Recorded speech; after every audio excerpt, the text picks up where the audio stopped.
नमस्कार प्रेक्षकांनो, या पारो मालिकेमध्ये आता पारो भयंकर संकटात तुम्हाला सापडताना दिसणार आहे.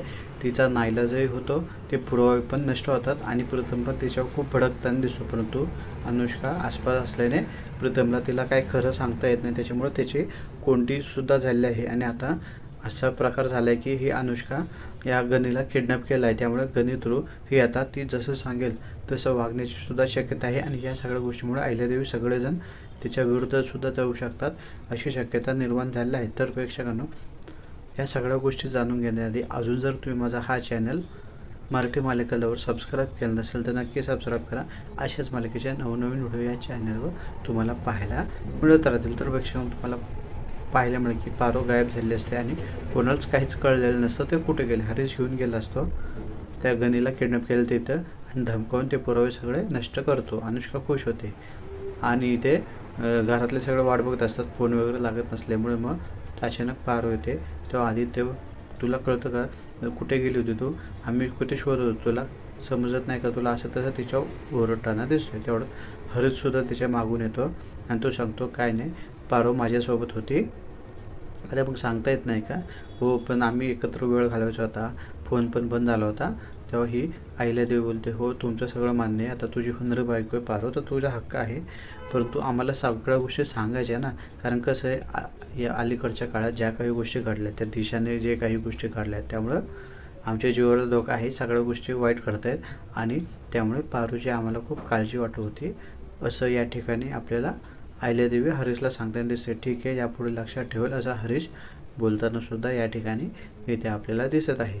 आणि मग दुसरीकडे तुम्हाला पाहायला मिळेल की मग ही पारू आता काय उत्तर द्यावं कळत नाही, मी जाते असं कारण सांगून या ठिकाणी ही पारू मग अहिल्यादेवीला बाय बोलून तिला इग्नोर करून त्या ठिकाणून कशीबशी निघून जाताना या ठिकाणी इथे आपल्याला दिसत आहे. नमस्कार प्रेक्षकांनो, या पारो मालिकेमध्ये आता पारो भयंकर संकटात तुम्हाला सापडताना दिसणार आहे.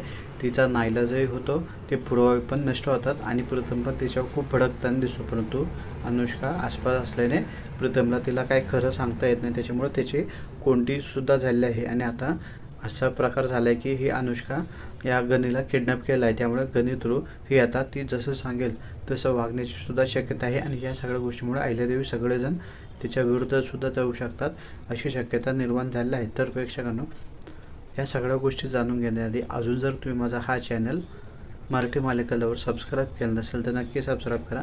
अशाच मालिकेच्या नवनवीन व्हिडिओ या चॅनलवर तुम्हाला पाहायला मिळत राहतील. तर प्रेक्षकांनो, तुम्हाला पाहायला मिळेल की पारो गायब झाले असते आणि कोणालाच काहीच कळलेलं नसतं ते कुठे गेले. हरीश घेऊन गेला असतो त्या गनीला किडनॅप केलं तिथं आणि धमकावून ते पुरावे सगळे नष्ट करतो. अनुष्का खुश होते आणि इथे घरातले सगळे वाट बघत असतात, फोन वगैरे लागत नसल्यामुळे. मग अचानक पारो येते. तेव्हा आदित्य, तुला कळतं का, कुठे गेली होती तू, आम्ही कुठे शोधत होतो, तुला समजत नाही का तुला, असं तसं तिच्यावर ओरडताना दिसतोय. तेवढं हरीशसुद्धा तिच्या मागून येतो आणि तो सांगतो, काय नाही, पारो माझ्यासोबत होती. अरे मग सांगता येत नाही का, हो पण आम्ही एकत्र वेळ घालवायचा होता, फोन पण बंद झाला होता. तेव्हा ही अहिल्यादेवी बोलते, हो तुमचं सगळं मान्य आहे, आता तुझी होणारी बायको आहे पारो, तर तुझा हक्क आहे, परंतु आम्हाला सगळ्या गोष्टी सांगायच्या ना. कारण कसं आहे, या अलीकडच्या काळात ज्या काही गोष्टी घडल्या, त्या दिशाने जे काही गोष्टी घडल्या, त्यामुळं आमच्या जीवाला धोका आहे, सगळ्या गोष्टी वाईट घडत आहेत आणि त्यामुळे पारूची आम्हाला खूप काळजी वाटत होती, असं या ठिकाणी आपल्याला अहिल्यादेवी हरीशला सांगताना दिसते. ठीक आहे, यापुढे लक्षात ठेवेल, असा हरीश बोलताना सुद्धा या ठिकाणी इथे आपल्याला दिसत आहे. आणि मग दुसरीकडे तुम्हाला पाहायला मिळेल की मग ही पारू आता काय उत्तर द्यावं कळत नाही, मी जाते असं कारण सांगून या ठिकाणी ही पारू मग अहिल्यादेवीला बाय बोलून तिला इग्नोर करून त्या ठिकाणून कशीबशी निघून जाताना या ठिकाणी इथे आपल्याला दिसत आहे.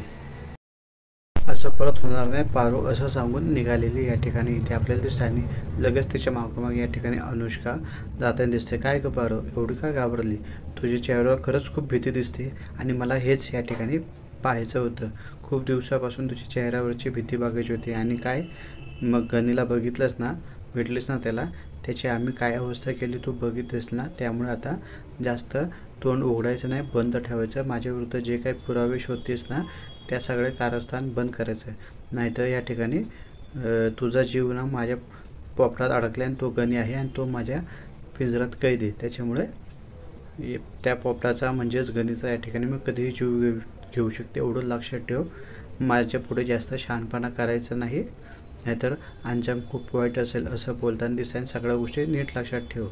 आणि हे सगळ्या गोष्टी ऐकून पारूला या ठिकाणी प्रचंड भीती वाटते. ती प्रचंड घाबरताना दिसते. ती अनुष्कासमोर या ठिकाणी हात जोडताना दिसते. बोलते, अनुष्का मॅडम प्लीज माझ्या गणीला काही करू नका, जे काही म्हणाल ना ते सगळं मी करायला तयार आहे, पण प्लीज माझ्या भावाला काही करू नका, त्याचा जीव घेऊ नका. तेव्हा अनुष्का बोलते, बरं ठीक आहे, घेत नाही, पण त्या बदल्यामध्ये तुला माझं एक काम करावं लागेल असं ती बोलताना दिसते. आणि मला अहिल्याला मारायचं होतं, पण आता तिला मी मारणार नाही आहे. माझ्या डोक्यात एक नवीन प्लॅन आहे. आता या सगळ्या गोष्टी तूच करायच्या असं बोलताना या ठिकाणी सांगते. अहिल्याचा जीव आता तूच घ्यायचा आहे, तू हे काम करायचं माझं असं बोलताना दिसत नाही, तर या गणीचा जीव जाईल असं बोलताना या ठिकाणी दिसते. आता तू ठरव, तुला अहिल्याचा जीव जास्त महत्त्वाचा आहे का या गणीचा आहे असं बोलताना या ठिकाणी दिसते. आणि अनुष्का तिकडून आपल्याला निघून जाताना दिसते. पारू मात्र या ठिकाणी प्रचंड घाबरलेली असते. दोघंही त्यासाठी खूप महत्त्वाचं आहे आणि असलं घाणेरडं कृत्य गुन्हा ती आयुष्यात कधीच करू शकत नाही, विचारही या ठिकाणी ती करू शकत नाही. त्याच्यामुळे तिला कळत नाही या ठिकाणी काय करावं. आणि मग ती वैतागून शेवटी काही समजत नसल्याने घरी येताना निघून आपल्याला शेवटी या ठिकाणी आपल्याला दिसत आहे. आणि यानंतर पुढे या ठिकाणी तुम्हाला पाहायला मिळेल की प्रीतमचा बाहेरून आवाज येतो. तेव्हा एवढ्या रातच्याला कोण आले बघ. तेव्हा प्रीतम असतो, पारू जरा बाहेर ये, मला तुझ्याशी महत्त्वाचं बोलायचं आहे असं प्रीतम बोलतो. अरे काय झालं, आपलं काय ठरलं होतं, जेलमध्ये जाऊन तू दिशा आणि या अनुष्काचं काय रिलेशनशिप आहे ते बघणार आहे आणि आईला सगळं सांगणार आहे. काय झालं त्याविषयी तू काय बोललीच नाही, मला सांगितलं पण काय नाही, आणि ते जे काही पुरावे येते ते कुठे आहे असं सुद्धा या ठिकाणी विचारताना आपल्याला प्रीतम दिसतोय. तेव्हा ते पुरावे जळाले असंही पारू बोलते. काय जळले, असं कसं वेळेस का तू, ते पुरावे आपल्याला किती महत्त्वाचे होते माहिती ना, असं कसं केलं तू, काय केलं, सगळे प्रश्न या ठिकाणी हा प्रीतम अनुष्काला या पारूला विचारताना दिसतोय. आणि त्यानंतर मला प्लीज काही विचारू नका, मी तुम्हाला आत्ता काही सांगू शकत नाही, तुमचा माझ्यावर पूर्ण विश्वास आहे ना, योग्य वेळी तुम्हाला सगळं सांगेल, पण आत्ता माझं नाईलाज काही सांगू शकत नाही. तेव्हा प्रीतम बोलतो, अरे तू एवढी अस्वस्थ काय झाले, काय प्रॉब्लेम आहे का मला सांग, योग्य वेळी ते सांगेल. आणि मग प्रीतम या ठिकाणाहून निघून जाताना इथे आपल्याला दिसत आहे. आणि मग दुसऱ्या दिवशी सकाळी नेहमीसारखी पारू कामाला येते, किचनमध्ये काम वगैरे करताना दिसते. आणि त्याच विचारत असते गणी कसा असेल, कुठे असेल, ठीक तर असेल ना. आणि तेवढं अनुष्का येताना त्या ठिकाणी दिसते. अनुष्काच्या हातात आई तो कूल भेटलेले असतात, ती आता पारूकडून काहीही करून घेऊ शकत होते. आणि मग या ठिकाणी पुढे तुम्हाला पाहायला मिळेल की इकडे ती बोलते, आता मला ना एक काम सांगायचं तुला, ते तुला करावंच लागेल, नाही केलं तर गणीचा जीव गेला असं धमकीचे प्रकार येताना दिसतात. त्याच्यामुळे आता या पारूचा या ठिकाणी प्रचंड नाईलाज झालेला असतो, काहीच ऑप्शन उरलेला नसतो. त्यामुळे ठीक आहे ती बोलते. आता मग ती पुढे बोलते की एक काम करायचं, तू आदित्यच्या रूममध्ये जायचा, आदित्य तिथे असेल आणि मग मागून जाऊन डायरेक्ट तिला मिठी मारायची असं बोलताना दिसतं. हे सगळं ऐकून तिला खूप मोठा धक्का बसतो. पण तू जर हे नाही केलं ना तर तुला माहिती मी काय करेन, गणी माझ्या ताब्यात आहे, मी त्याचा जीव घ्यायला कमी करणार नाही असं बोलताना या ठिकाणी अनुष्का पारूला इकडे दिसत आहे.